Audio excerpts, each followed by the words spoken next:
Hey, what's up everybody, and welcome back to News Dose.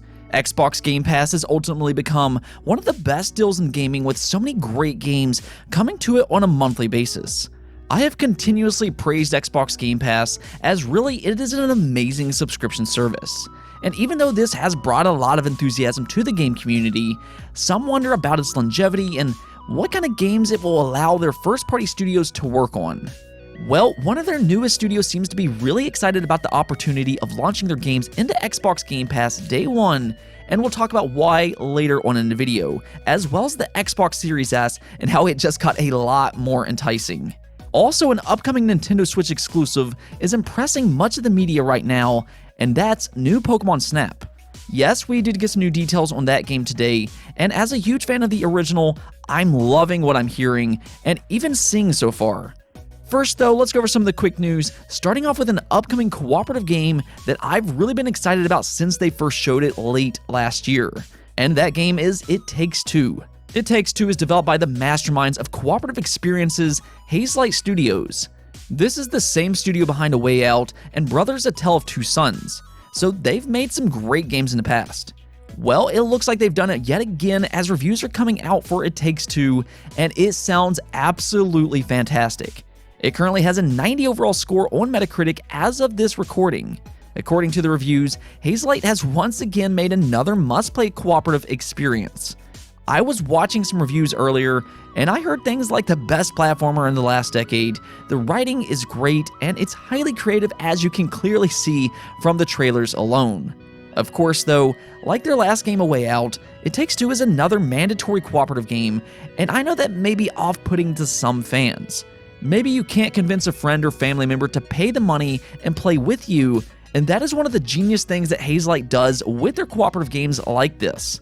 See, when you purchase a copy of It Takes Two, it also comes with a friend pass where you can invite an online friend to play with you at no extra charge. That's right, your friend can just jump right in with you to enjoy both its gameplay and strong narrative. So if you're looking for a good cooperative game, you'll have just that with It Takes Two, which is releasing for Xbox consoles, PlayStation consoles, and PC on March 26. And speaking of games releasing on the 26th, you also have Kaze and the Wild Mask, and this one is really going under the radar. The only reason I found out about this game is because the developer reached out to me over on Twitter and offered me a digital code to try it out for myself.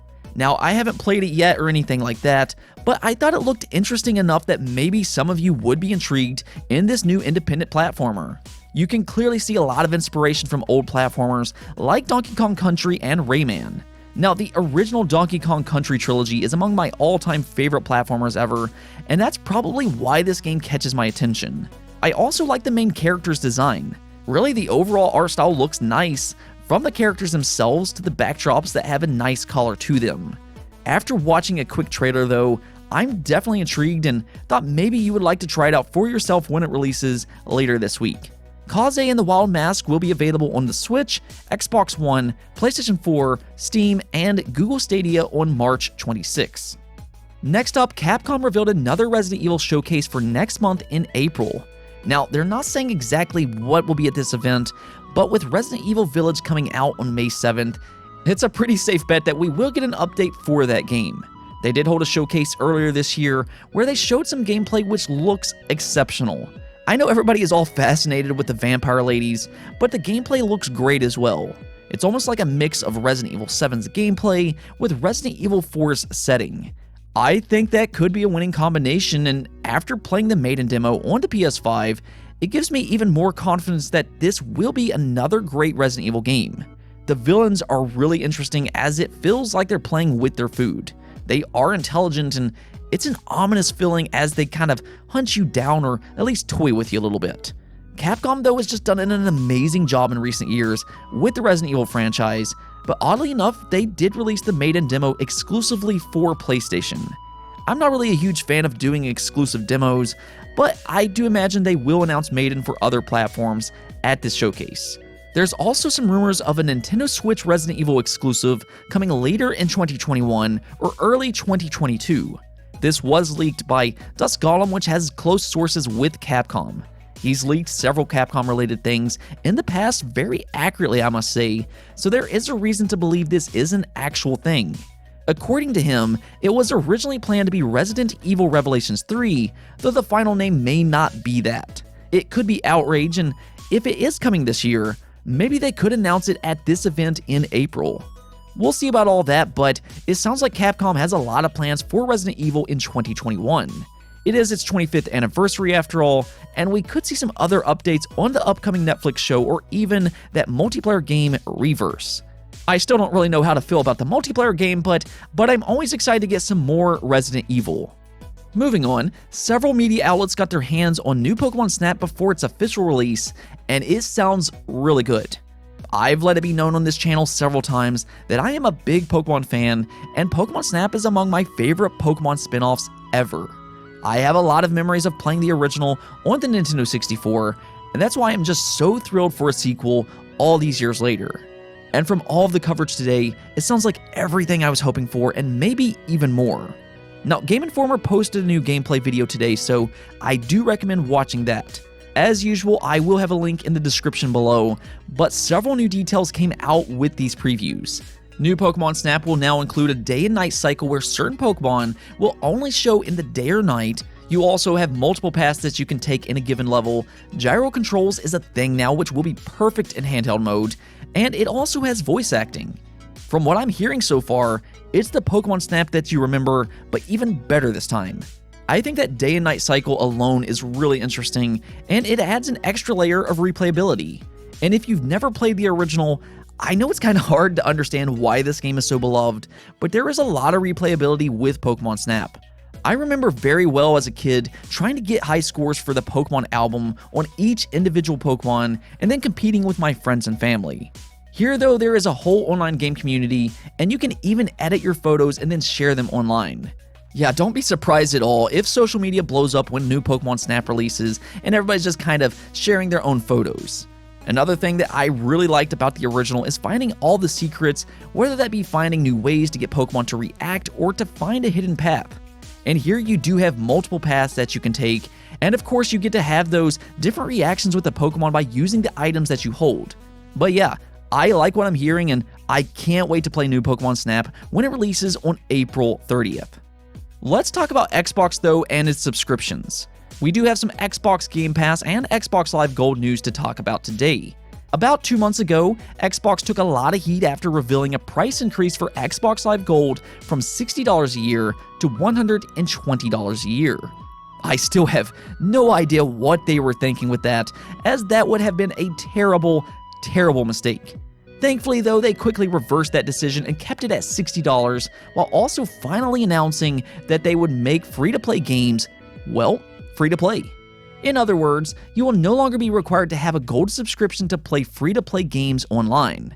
This is a much welcome addition and really fits more with the Xbox motto, much better. They have really put a lot of effort in recent years in making themselves into a consumer-friendly brand. Xbox for the players type of thing, and today they finally removed that paywall, or at least for Xbox insiders that are in alpha and alpha skip-ahead rings. They are testing it out there first where they can try to spot any kind of bugs before the full release. Hopefully though, it won't take too long for its full release. What's cool about this announcement though, is that you will now also be able to use looking for groups, and you'll also be able to join party chats even if you don't have Xbox Live Gold. That was a surprise reveal today, but this inclusion makes Xbox Live a much better place to play than what it was yesterday. This was by far the worst thing about Xbox Live, and now that they've fixed it, a lot more people on Xbox can enjoy free-to-play games like Fortnite, Rocket League, and the upcoming Halo Infinite multiplayer. Not many people are really talking about that, but this is huge for Halo Infinite. I mean, that game not only will be launching into Xbox Game Pass with the single-player campaign, but its multiplayer is free-to-play, and now that you no longer have to be subscribed to Gold to play or even chat with your friends, that's going to be massive for the Halo community. Not to mention, Xbox Series just got a lot more attractive.